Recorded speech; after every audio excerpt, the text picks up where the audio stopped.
que nesse dia frio, né, nos faz voltar aí a palavra de Deus para aquecer os nossos corações. Abra sua Bíblia em Gênesis, porque hoje nós vamos continuar nossa série que se chama A Origem da Esperança.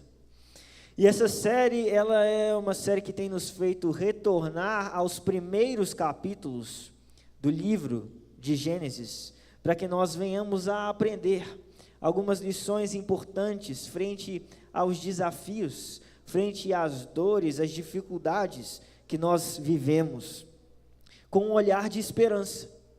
À medida que nós podemos ser amparados pelas verdades desse texto e enfrentar estes obstáculos e dificuldades que se colocam à nossa frente. É por isso que nós estamos aqui. Nós não estamos aqui porque a vida é fácil, nós não estamos aqui porque estamos num parque de diversões, nós estamos aqui porque nós precisamos e ansiamos pela palavra do nosso Senhor, que é capaz de nos confrontar, nos moldar, nos fortalecer, nos encorajar, para que nós possamos viver em fidelidade e ter um olhar de esperança, mesmo em meio a esse mundo quebrado e desesperançado. A verdade, irmãos, é que mesmo a vida sendo cheia de tantas dores, mesmo a vida sendo cheia de tantas dificuldades, ainda assim, nós não podemos desprezar que nós estamos diante de um milagre, que a vida é um milagre, que esse milagre é, de certa maneira, inexplicável diante de nós, e ele faz com que nós percebamos, quando olhamos com atenção, a glória de Deus.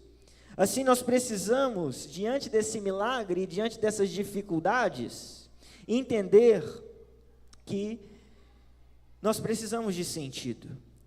Mas esse sentido que nós precisamos não é só o sentido que nos torna capaz de entender quem somos, ou de entender um pouco melhor para onde vamos, mas é um sentido que nos encoraja frente às dificuldades, que nos encoraja frente às dores, nos fazendo entender o caminho que nós estamos percorrendo, ainda que nós não possamos explicá-lo em todos os seus detalhes. E nos dois primeiros encontros com o livro de Gênesis, que nós já tivemos aqui nessa série, nós vimos o Deus que traz ordem do caos, nós vimos que há um Deus que está coordenando os eventos, que está atuando com o seu poder criativo, que está regendo a natureza e os nossos corações, e nós vimos também um Deus que cria o homem para relacionar-se com ele, e cria o homem para representá-lo nessa terra. E assim hoje, nós vamos avançar à medida que nós retornamos. E eu digo isso, que nós vamos avançar à medida que nós retornamos, porque esse é exatamente o fluxo de movimento que nós vemos no livro de Gênesis, quando observamos os capítulos 1 e 2. Nós vamos avançar na nossa compreensão de Deus e do homem, mas para isso nós vamos retornar à formação do homem. E é esse movimento que nós vemos aqui nesses dois primeiros capítulos. O capítulo 2, ele retoma a criação do homem, mas agora o foco não está tanto em para que nós fomos feitos, mas em como nós fomos feitos. A pergunta como, no entanto, não é uma pergunta menos significativa do que a pergunta para que nós somos feitos. E é em busca dessa resposta que nós nos maravilhamos de maneira profunda com o milagre da vida.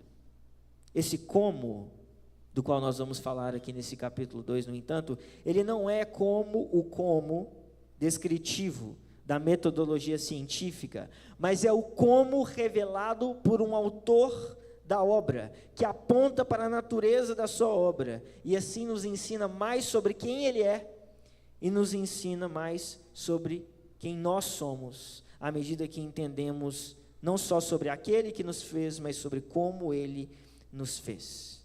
E é assim, nesse espírito, nessa intenção, com esse olhar, que nós vamos nos aproximar hoje de Gênesis capítulo 2, e nós vamos ler do versículo 4 ao versículo 17.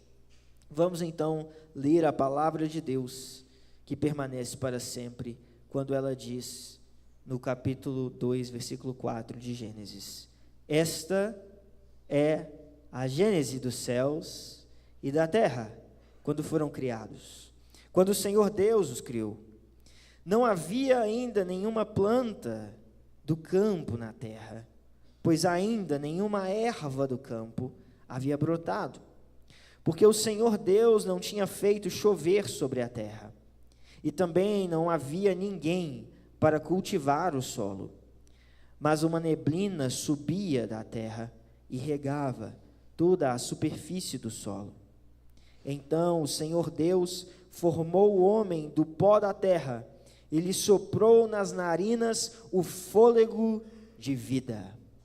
E o homem se tornou um ser vivente. E o Senhor Deus plantou um jardim no Éden, na direção do Oriente, e pôs nele o homem que havia formado. Do solo, o Senhor Deus fez brotar todo tipo de árvores agradáveis à vista e boas para alimento, e também a árvore da vida no meio do jardim, e a árvore do conhecimento do bem e do mal. E um rio saía do Éden para regar o jardim, e de lá se dividia, repartindo-se em 4 braços. O nome do primeiro é Pison, que rodeia a terra de Avilá, onde há ouro. O ouro dessa terra é bom. Também se encontram lá o délio e a pedra de ônix. O nome do segundo rio é Gion, é o que rodeia a terra de Cush. O nome do terceiro rio é Tigre, é o que corre pelo leste da Síria. E o 4º rio é o Eufrates. O Senhor Deus tomou o homem e o colocou no jardim do Éden para o cultivar e o guardar. E o Senhor Deus ordenou ao homem: de toda árvore do jardim você pode comer livremente, mas da árvore do conhecimento do bem e do mal você não deve comer, porque no dia em que dela comer, você certamente morrerá. Nós nos aproximamos desse texto tão importante nessa manhã, que fala de fundamentos tão valiosos à nossa fé. E nós devemos nos aproximar dessa passagem com temor no nosso coração, mas com fome e desejo na nossa alma, para que nós possamos compreender aquilo que o Senhor deseja falar conosco nessa manhã.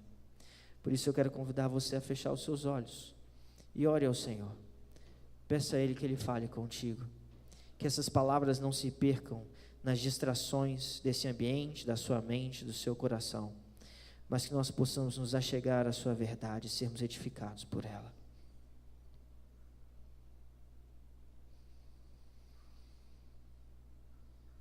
Senhor, nós precisamos de Ti, Pai. E nós clamamos ao Senhor que venha sobre nós nessa manhã com graça e venha nos visitar com entendimento e conhecimento da Tua palavra.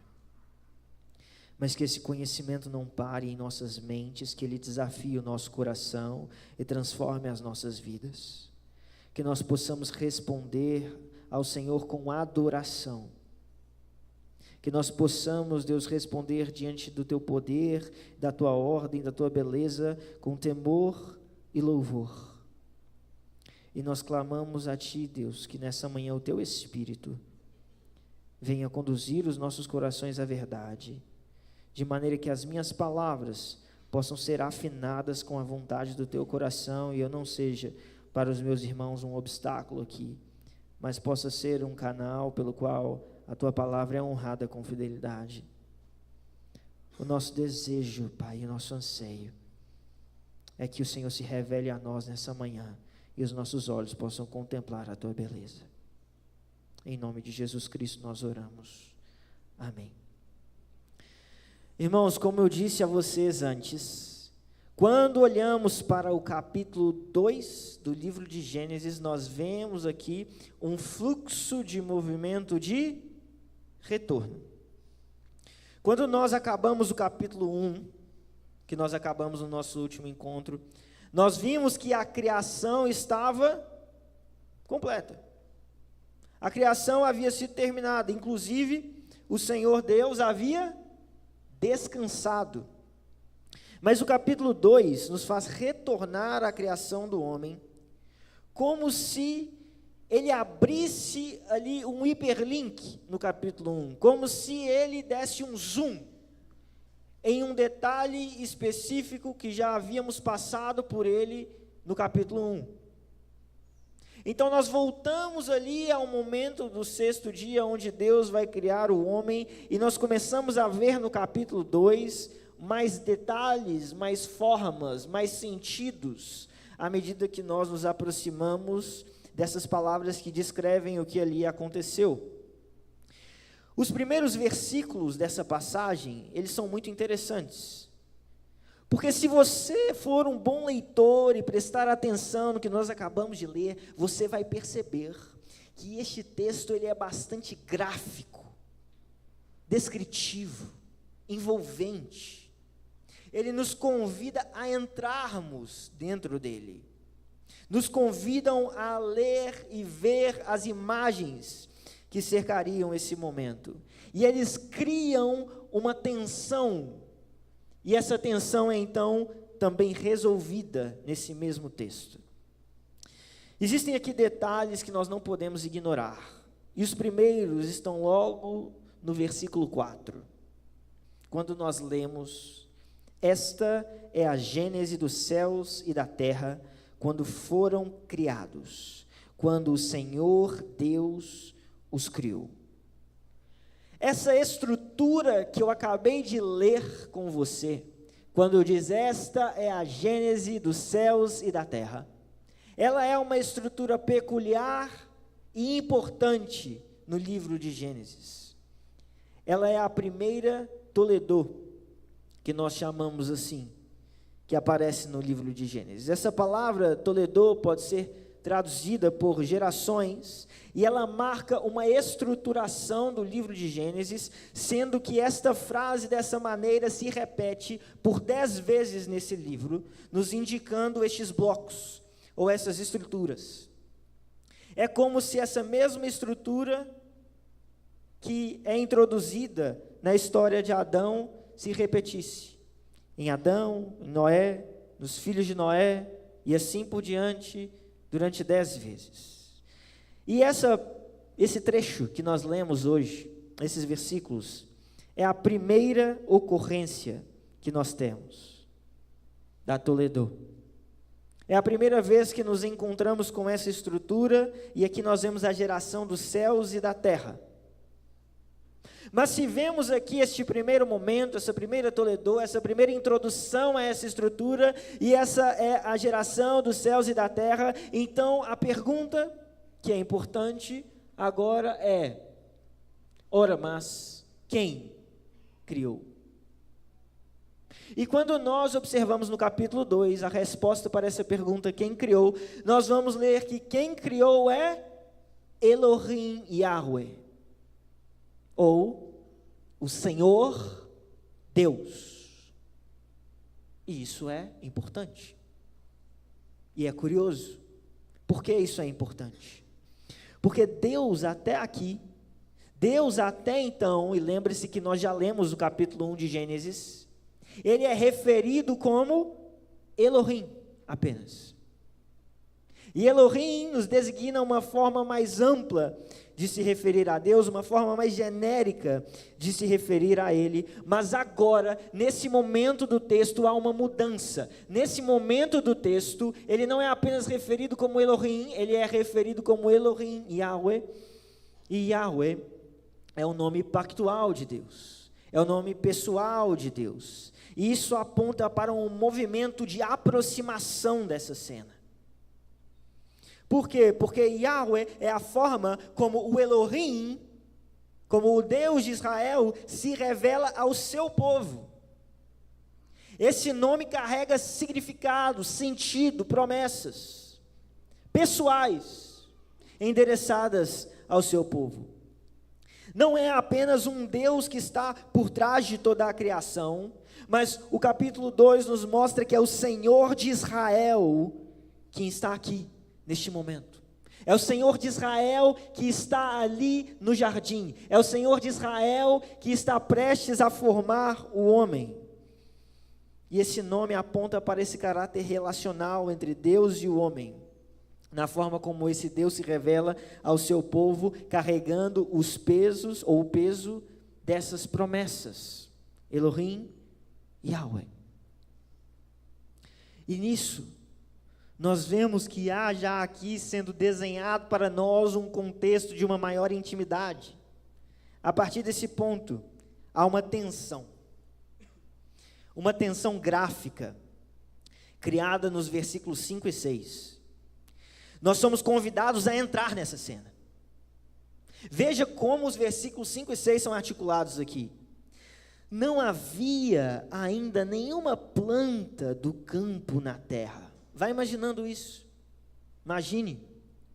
Pois ainda nenhuma erva do campo havia brotado, porque o Senhor Deus não tinha feito chover sobre a terra, e também não havia ninguém para cultivar o solo, mas uma neblina subia da terra e regava toda a superfície do solo. Veja que há nesse texto um elemento aqui de expectativa, um elemento aqui de suspensão, um elemento de tensão. Deus criou e Deus preserva a terra, mas a terra precisa de cultivo, de cuidado, de governo.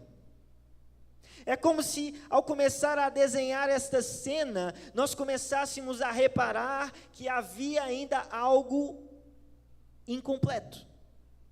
Algo que precisava ainda ser concluído, ser feito. A terra estava lá, o potencial estava lá, os elementos e estruturas estavam lá, mas eles não estavam ainda sendo desenvolvidos, porque não havia ninguém para cultivar. Não havia ninguém para guardar. Não havia ninguém para cuidar. E por isso ela ainda não floresce. Há uma falta aqui. E para essa falta o Senhor trará a solução. Como? Com a formação do homem. Em Gênesis 1, há um foco no papel para o qual o homem é criado. Nós já falamos disso. Mas em Gênesis 2, nós observamos essa criação sob uma nova perspectiva. Nós não vemos apenas para que o homem é feito, mas como o Senhor o faz. No entanto, o como das nossas mentes modernas, normalmente é um como que está procurando por uma metodologia científica descritiva, um passo a passo, uma receita. O como aqui, porém, não é o do cientista, que está preocupado com a replicação do seu experimento. Mas o como aqui é o como do artista, que fala como ele esculpe a rocha, produzindo a escultura, mais do que sobre a composição mineral da rocha com a qual ele trabalha. E assim, ele nos revela mais sobre a sua natureza, mais sobre a natureza da sua obra. E isso nos permite compreender a sua obra de maneira mais profunda, de maneira mais poderosa, e também a admirá-la de maneira mais completa. Assim, ao seguir, o texto nos relata que o homem recebe em sua criação, enquanto o autor conclui a sua obra, alguns aspectos. Nós vamos ver, enquanto Deus cria, que Deus está conferindo algumas coisas ao homem, nesse movimento de formação. E eu quero ressaltar 4 coisas nessa manhã que o Senhor está dando ao homem. Ele lhe dá forma, vida, lugar e ordem. Forma, vida, lugar e ordem. E a volta à compreensão de como Deus nos criou, nos ajuda a entender quem nós somos e como nós podemos viver com esperança, mesmo em um mundo que está quebrado. Repare que apenas essas palavras, antes mesmo de nós entrarmos nos detalhes do texto, forma, vida, lugar e ordem, são palavras importantes para nós. São palavras que nós procuramos. São palavras que nós precisamos. De uma certa maneira, o homem vive em busca de forma, de reconhecer os seus limites, de reconhecer as suas tensões com o outro, de reconhecer a sua forma. Não é verdade? Nós não ficamos buscando a nossa forma, buscando a nossa identidade, buscando os nossos limites. Há em nós uma busca pela forma, mas há também em nós uma busca pelo lugar. Nós vivemos atrás de um lugar. Por muitas vezes nós sentimos, aqui não é o meu lugar.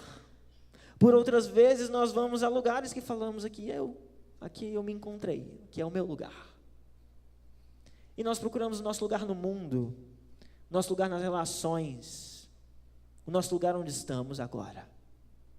Nós vivemos à procura do nosso lugar. E aqui nós vemos o Deus que dá a forma, o Deus que dá um lugar, nós vemos o Deus que dá vida. Não é isso que o homem está procurando, vida? Essa também não é uma palavra tão pequena, mas tão importante para nós. Não é dessa vida que nós estamos tentando trazer sentido.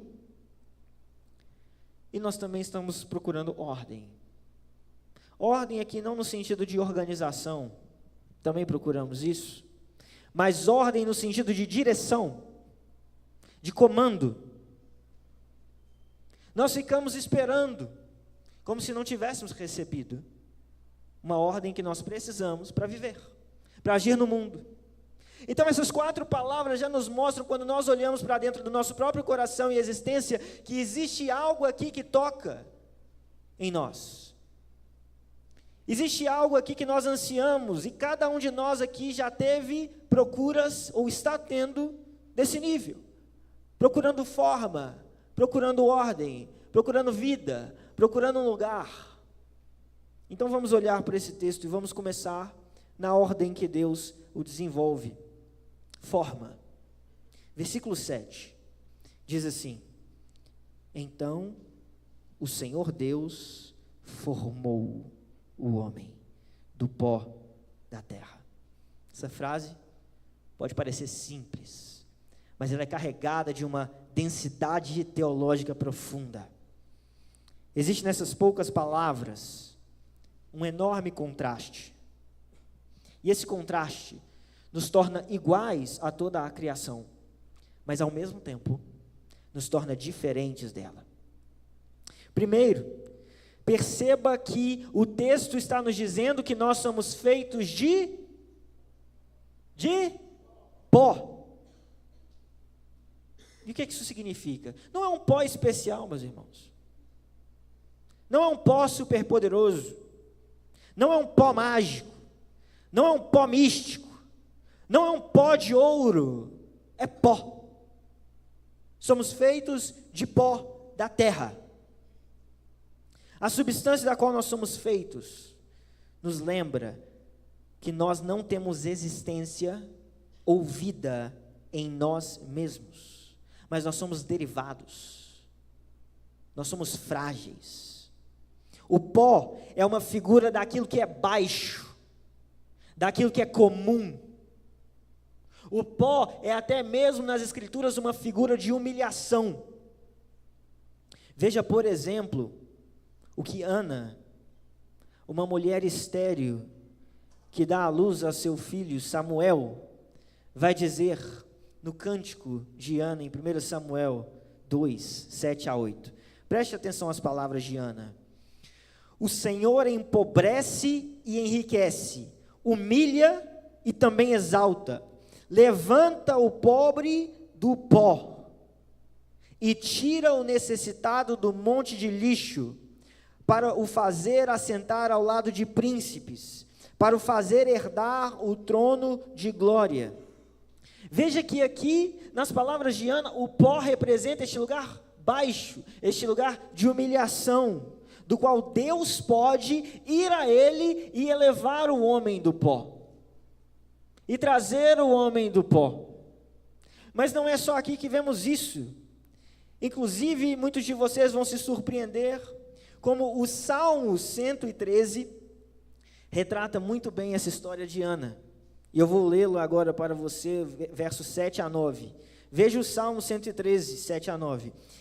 Ele levanta o pobre do pó e tira o necessitado do monte de lixo, para o fazer sentar ao lado dos príncipes, sim, com os príncipes do seu povo. O Senhor faz com que a mulher estéril viva em família e seja alegre mãe de filhos. Aleluia. Então veja que mais uma vez, essa figura do pó é uma figura daquilo que é baixo, daquilo que é comum, daquilo que é humilhante, daquilo que é simples. E você sabe o que isso significa? Que não é do que somos feitos que nos torna especiais. Pelo contrário, do que somos feitos nos torna comuns, nos torna frágeis, nos torna passageiros, temporários. Mas é no como somos feitos que nós recebemos a nossa expressão de valor. Não é o pó, mas é o Deus que vai ao pó e nos eleva dele, que nos faz ter valor, que nos confere o valor que temos. E aqui nós vemos que se somos iguais à criação, nós também somos diferentes dela desde a nossa origem, quando nós começamos a observar com cuidado a forma como Deus nos faz. Em toda a criação, e se você se lembra aí de quando passamos pelo capítulo 1, depois se não lembra pode voltar, em toda a criação, nós começamos a reparar o modo como Deus está criando. Deus dá ordem, não é verdade? E as coisas respondem à sua ordem. E todo o fluxo de criação é assim.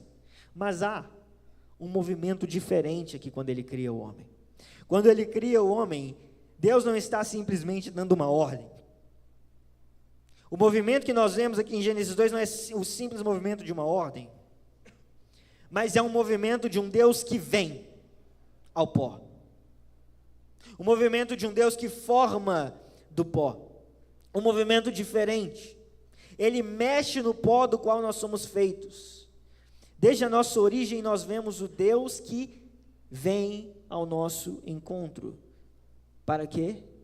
Para que Deus vem ao pó? Para trazer o pó para junto dele. Para se relacionar com esse que ele traz do pó. Então este fluxo onde Deus vem até nós e nos leva ao nosso encontro, é um fluxo que nos marca desde a nossa criação. E por que isso é importante? Porque isso nos ensina que a nossa confiança, o nosso sentido, o nosso propósito não pode ser depositado em poeira. Não pode ser depositado em nós mesmos. Não é em mim que encontro o sentido. Não é em mim que eu encontro o propósito. Não é em mim que eu encontro a direção. Porque em mim eu encontro pó, poeira. O modo como Deus nos forma, nos direciona para a compreensão de que se não há proximidade, intimidade, comunhão entre nós e Ele, nós nos desintegramos, nós voltamos ao pó, que é nas Escrituras uma linguagem para a morte. Voltar ao pó. Isso significa morrer. A sua família empoeirada, a sua mente empoeirada, o seu coração empoeirado, o seu trabalho empoeirado, precisa ser encontrado pelas mãos de Deus. Precisa ser encontrado pelo sopro de Deus. Porque senão você está apenas brincando de construir castelos de areia, de sujar os lugares de pó, mas ali você não vai encontrar algo que dure, ali você não vai encontrar sentido, ali você não vai encontrar valor, porque o valor não está no pó, mas no Deus que vem ao pó, para que o pó se relacione com Ele. E muitos de nós estamos brincando de sujar as mãos no nosso trabalho, de sujar as mãos no nosso coração, de sujar as mãos no nosso relacionamento, como se essas coisas pudessem nos oferecer o valor que procuramos e precisamos e ansiamos e almejamos, quando na verdade É só as mãos do Senhor encontrando esse pó que podem fazer com que ele tenha valor. Isso é o que nós vemos quando Deus está lidando com a forma, mas Ele não dá apenas forma ao homem, Ele também dá vida. E aí eu chamo a sua atenção para o versículo 7, segunda parte. E lhe soprou nas narinas o fôlego de vida, e o homem se tornou um ser vivente. Essa segunda parte do versículo 7 nos leva a esse lugar, onde há aqui uma estátua de barro, mas não um ser. Há uma forma de barro. Há uma estátua ali parada, sem vida, inerte, imóvel, inanimada. Não há movimento, não há vida, não há resposta, até que Deus se aproxima. A palavra diz que ele sopra naquele corpo de pó, nas suas narinas, o fôlego de vida. E esse sopro é uma comunicação, é uma aproximação, uma intimidade entre Deus e essa matéria que recebe o seu sopro. E aqui nasce aquilo que nós reconhecemos e nós experimentamos, que é um mistério indescritível. Aqui nasce essa pequena palavra tão poderosa, que se chama vida. Vida. E o que é a vida?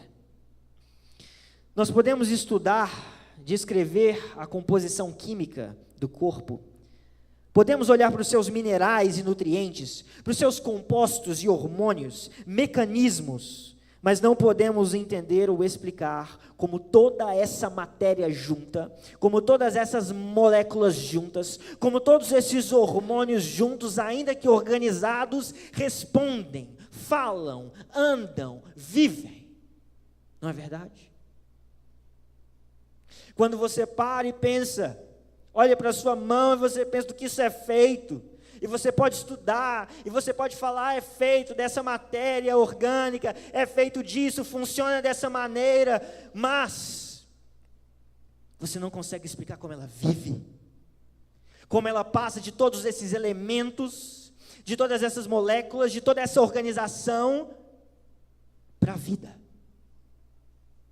Nós não conseguimos explicar isso quando olhamos no espelho, nós não conseguimos explicar isso quando nós olhamos no outro, porque há um milagre. O todo é maior do que a soma das partes, pois as suas partes não são suficientes para explicar o todo. Existe entre a nossa descrição das partes e o todo, que é a vida, um salto. Um salto. Você pode pegar a melhor enciclopédia, o maior cientista, você pode usar o ChatGPT, e você não vai conseguir entender como todas essas coisas ordenadas vivem, amam, choram, se entristecem, se alegram, respondem. Ainda que você possa descrever os processos, você não pode fazer com que eles passem do inanimado para o animado. Existe entre nossa descrição e tudo isso uma grande diferença, um salto, que é uma fagulha divina, ou por que não, o fôlego divino. A palavra usada para fôlego, aqui, inclusive, como ressalta o teólogo Victor Hamilton, não é a mais comum, que seria a palavra ruach. Não, aqui a palavra é neshama, uma palavra bem menos frequente, que destaca a singularidade desse momento que está sendo descrito nesse texto, onde aquilo que é inanimado se torna animado. Esse que recebe o sopro de Deus agora se torna um ser vivente, ou em algumas traduções, alma vivente. Isso porque alma é uma das traduções possíveis de nefesh. E no seu livro Inteligência Humilhada, o qual eu recomendo muito, Jonas Madureira, um teólogo brasileiro, pastor, aponta que o entendimento dessa passagem deve nos fazer revisitar a nossa antropologia bíblica. Porque muito se fala sobre o homem ter uma alma, mas aqui o homem não é representado como recebendo uma alma, como se isso fosse algo que ele possuísse. Antes, a alma é aqui algo que ele se torna, não que ele possui. Desse modo, o nefesh não é um pedaço de homem, não é um pedaço do homem, mas é um aspecto do homem como um todo. E o que é mais curioso é que essa palavra aqui traduzida por alma também possui um outro sentido que ele vai explorar nessa obra, o sentido de desejo, o sentido de apetite. Então é como se essa nossa alma fosse uma grande fome, essa alma fosse um apetite. Nós vemos isso, por exemplo, no Salmo 42, versos 1 e 2, quando lemos: assim como a corça suspira pelas correntes das águas, assim por ti, ó Deus, suspira a minha nefesh, a minha alma. A minha nefesh tem sede de Deus, do Deus vivo. Quando irei e me apresentarei diante da face de Deus? Isso nos mostra algo muito profundo. Quando Deus sopra nas narinas do barro, o barro responde, o barro se torna desejo, o barro vem em direção daquilo que ele recebe como se precisasse de mais, e esse movimento se torna um movimento incessante em direção a isso que o trouxe para viver, e nós chamamos isso de vida. E sobre isso Jonas Madureira vai escrever: o homem não tem fome, o homem é fome. O homem não tem desejo, o homem é desejo.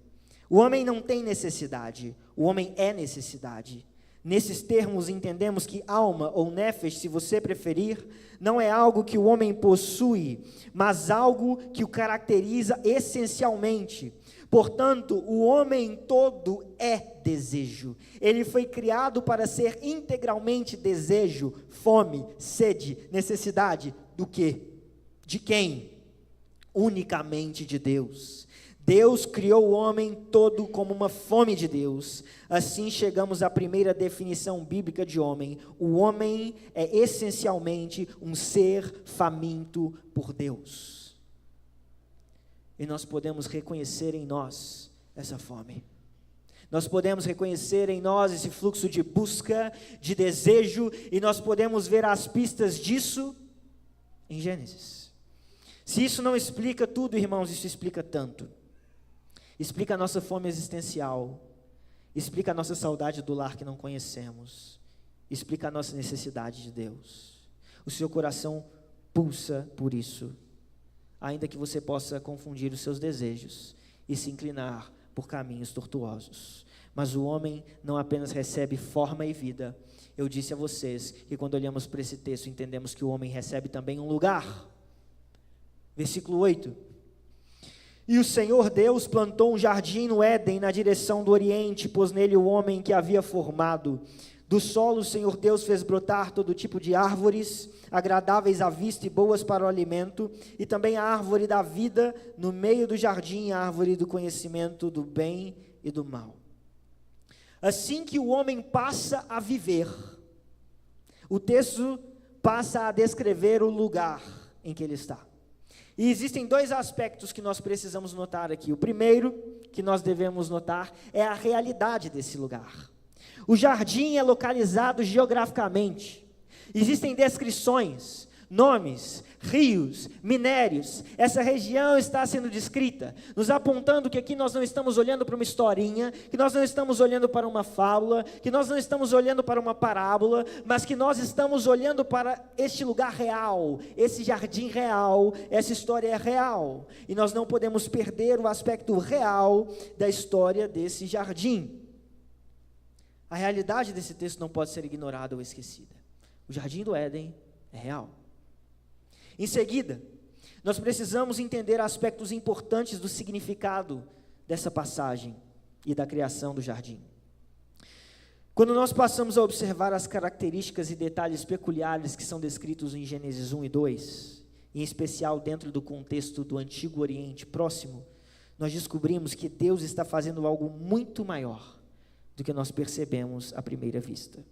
Ele não está apenas plantando um jardim, Ele está construindo um santuário para a comunhão e para a adoração. O jardim é um ambiente de relacionamento entre o Criador e a criatura.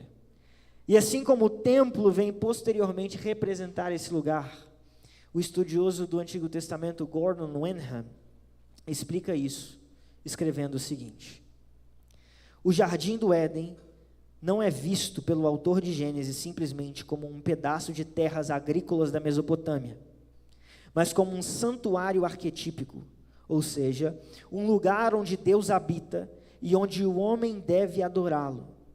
Muitas características do jardim também podem ser encontradas em santuários posteriores, particularmente no tabernáculo ou no templo de Jerusalém. Esses paralelos sugerem que o próprio jardim é entendido como uma espécie de santuário. Então, irmãos, quando nós começamos a observar os detalhes nesse texto, nós começamos a entender o que Deus estava fazendo ali. A nossa passagem nos diz, por exemplo, que o jardim estava na direção do Oriente, e ali também estava o templo posteriormente. Ambos, o templo e o jardim, são também representados como tendo querubins, guardando as suas portas, sua entrada. Ouro, ônix, que são encontrados nessa passagem, também se relacionam com as vestes sacerdotais e com a decoração do templo, e muitas outras características também poderiam ser apontadas por nós aqui, mas sobretudo eu quero enfatizar os verbos que Adão recebe no versículo 15, quando nós lemos: o Senhor Deus tomou o homem e o colocou no jardim do Éden para o cultivar e o guardar. Estes verbos são os mesmos verbos usados para descrever o ofício, os deveres dos levitas no santuário, avad e nechamar, que são traduzidos por cultivar e guardar, ressaltando para nós o ofício sacerdotal que Adão está recebendo dentro desse santuário, dentro desse templo, ou dessa figura de templo. E o que isso quer dizer? Quer dizer que o jardim é um lugar relacional com Deus, um lugar que precisa ser cultivado, um lugar que precisa ser guardado, um lugar que precisa ser expandido. Nós, por outro lado, devemos nos lembrar que nós vivemos na nova aliança. Sendo assim, nós nos tornamos habitação de Deus, o seu Espírito habita em nós, e de certa forma, essa mesma responsabilidade se aplica sobre este santuário, o de cultivar, o de guardar, o de expandir aquele que é o lugar relacional de Deus com o homem. Assim deve ser a maneira como nós lidamos com o nosso lugar relacional com Deus. E a grande pergunta que se coloca diante de nós é isso que você tem feito? Ou será que você tem vivido em negligência com o cultivo desse ambiente relacional? Porque não há tempo, porque não há tempo para orar, para buscar ao Senhor, para adorar ao Senhor. Será que as plantas estão secas? Será que há serpentes que entram no seu jardim, porque você não está guardando, e elas vão entrando através do que você pensa, do que você consome, do que você assiste, do que você conversa? O Senhor nos chama a uma responsabilidade de guarda sobre o espaço relacional que Ele tem conosco, sobre uma responsabilidade de cultivo e de expansão, ainda que nós saibamos que Ele está nos conduzindo para um santuário perfeito. E por isso eu quero dizer a você que quando olhamos para esse texto, nós temos diante de nós a responsabilidade de cultivarmos este lugar relacional com o Senhor. Nós recebemos forma, nós recebemos vida, nós recebemos um lugar. E o último ponto que eu quero que você entenda nessa manhã nós recebemos ordem. Versículos 16 e 17 dizem: e o Senhor Deus ordenou ao homem: de toda árvore do jardim você poderá comer livremente, mas da árvore do conhecimento do bem e do mal você não deve comer, porque no dia em que dela comer, você certamente morrerá. O Senhor criou o homem e colocou o homem no jardim para quê? Para o cultivar e o guardar. E agora nós vemos um ponto central na história. Nesse jardim, nesse espaço de comunhão, existiam árvores. Árvores que o homem poderia comer delas livremente. Mas duas dessas árvores recebem destaque. A primeira, a árvore da vida, citada no versículo 9. Ela não estava fora do alcance do homem. E nesse momento ela representava a vida eterna. Ela representava um símbolo de comunhão com o Senhor que ficava no meio do jardim. Mas existe aqui também outra árvore que recebe destaque. A outra árvore era a árvore do conhecimento do bem e do mal. A única árvore proibida, a única árvore fora do alcance, a árvore que ele não deveria comer, a árvore que carregava em si a maldição da morte. E a ordem que o homem recebe é: não coma. Essa árvore e essa ordem se tornam um ponto de extrema importância para nós. Em especial, quando nós notamos que esta expressão de discernir entre o bem e o mal é uma expressão dentro da dinâmica hebraica ou do raciocínio da cultura hebraica que nos indica um lugar de juízo. Discernir entre o bem e o mal é uma expressão que se refere a reis e figuras de autoridade exercendo juízo e fazendo justiça no Antigo Testamento. Como o teólogo G.K. Beale, com o qual eu tive o privilégio de ser seu aluno, como ele diz, essa árvore pode ser entendida como um lugar de juízo, onde Adão deveria ter ido em seu papel real para julgar a serpente e para guardar o jardim. Isso por quê? Porque Deus lhe deu uma lei: não coma da árvore, e Adão deveria guardar a lei e guardar o jardim. Por isso a árvore simboliza esse lugar de juízo, porque diante daquela ordem, ele tem também a oportunidade de guarda do jardim, e ali nós deveríamos ter visto um movimento de guarda da lei, de guarda da palavra, de guarda do jardim, de juízo sobre a serpente, mas ao invés de obedecer a Deus, no entanto, Adão quis se tornar moralmente autônomo, uma prerrogativa que Deus não lhe havia dado. Ele não deveria fazer a lei, Deus não lhe disse para fazer a lei, ele lhe disse para guardar a lei. Essa espiral do pecado segue então atormentando o nosso coração. E ao invés de sermos a imagem de Deus por guardar a sua palavra, nós queremos nos tornar Deus, fazendo a lei. E nós vemos isso acontecer ainda hoje no mundo. O nosso coração olha para a árvore que Deus disse não coma, e nós comemos todas as vezes que pecamos, como se fôssemos nós quem determinássemos o que é bom e o que é mal. Isso é o que nós fazemos todas as vezes que nós escolhemos pecar. Nós estamos dizendo: eu escolho ignorar a lei do Senhor e fazer a minha própria lei como se eu mesmo fosse o Senhor. E nós assim tomamos do fruto que Deus disse não coma. Existem serpentes que mentem ao nosso coração, prometendo satisfação sexual na imoralidade, prosperidade no roubo, alegria na traição, poder na violência, e todas as vezes que você ouve essas mentiras, você estica suas mãos para tomar do fruto proibido e experimenta morte e vergonha. O pecado de Adão traz a maldição do pacto sobre ele, e por causa dessa maldição ele perde o seu acesso à árvore da vida. E desde então o homem vaga por esse mundo sem acesso à árvore da vida.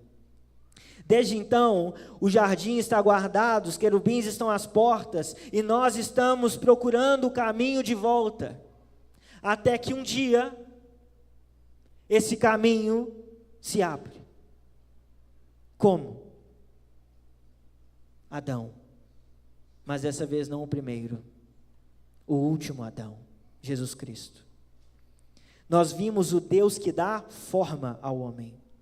Mas diante da deformação do pecado, veja o que Paulo escreve sobre Jesus em Filipenses 2. O mesmo existindo na forma de Deus, não considerou ser igual a Deus algo que deveria ser retido a qualquer custo. Pelo contrário, ele se esvaziou, assumindo a forma de servo, tornando-se semelhante aos seres humanos, e reconhecido em figura humana, ele se humilhou, tornando-se obediente até a morte, e morte de cruz. Nós falamos que Deus, em Gênesis, dá vida ao homem, e nessa vida o homem se torna desejo de Deus. Mas diante dessa separação com o pecado que gera a morte, nós devemos dar ouvidos às palavras de Jesus, registradas em João 10:10, quando ele disse: eu vim para que tenham vida, e a tenham em abundância. E se Deus nos deu forma, nos deu vida, Ele nos deu também um lugar que perdemos, ficando sem jardim, e ficando sem comunhão, e ficando sem a presença, e ficando sem a vida. Mas Jesus diz em João 14, na casa de meu Pai há muitas moradas, se não fosse assim, eu já lhes teria dito, pois vou preparar um lugar para vocês. E quando eu for preparar um lugar, voltarei e os receberei para mim mesmo, para que onde eu estou, vocês estejam também. E se a ordem que Deus deu foi quebrada por nós, e nos separou da árvore da vida, eu quero lhe dizer que no último livro da Bíblia, em Apocalipse, o apóstolo João tem uma visão, e nessa visão nós lemos: então o anjo me mostrou o rio da água da vida, brilhante como cristal, que sai do trono de Deus e do Cordeiro, no meio da praça da cidade, e de um e de outro lado do rio estava a árvore da vida, que produz 12 frutos, dando seu fruto de mês em mês, e as folhas da árvore são para a cura dos povos. Nunca mais haverá qualquer maldição. Nela estará o trono de Deus e do Cordeiro.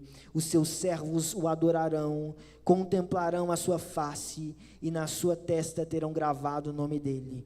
Então já não haverá noite, e não precisarão de luz de lamparina, nem da luz do sol, porque o Senhor Deus brilhará sobre eles, e reinarão para todo o sempre.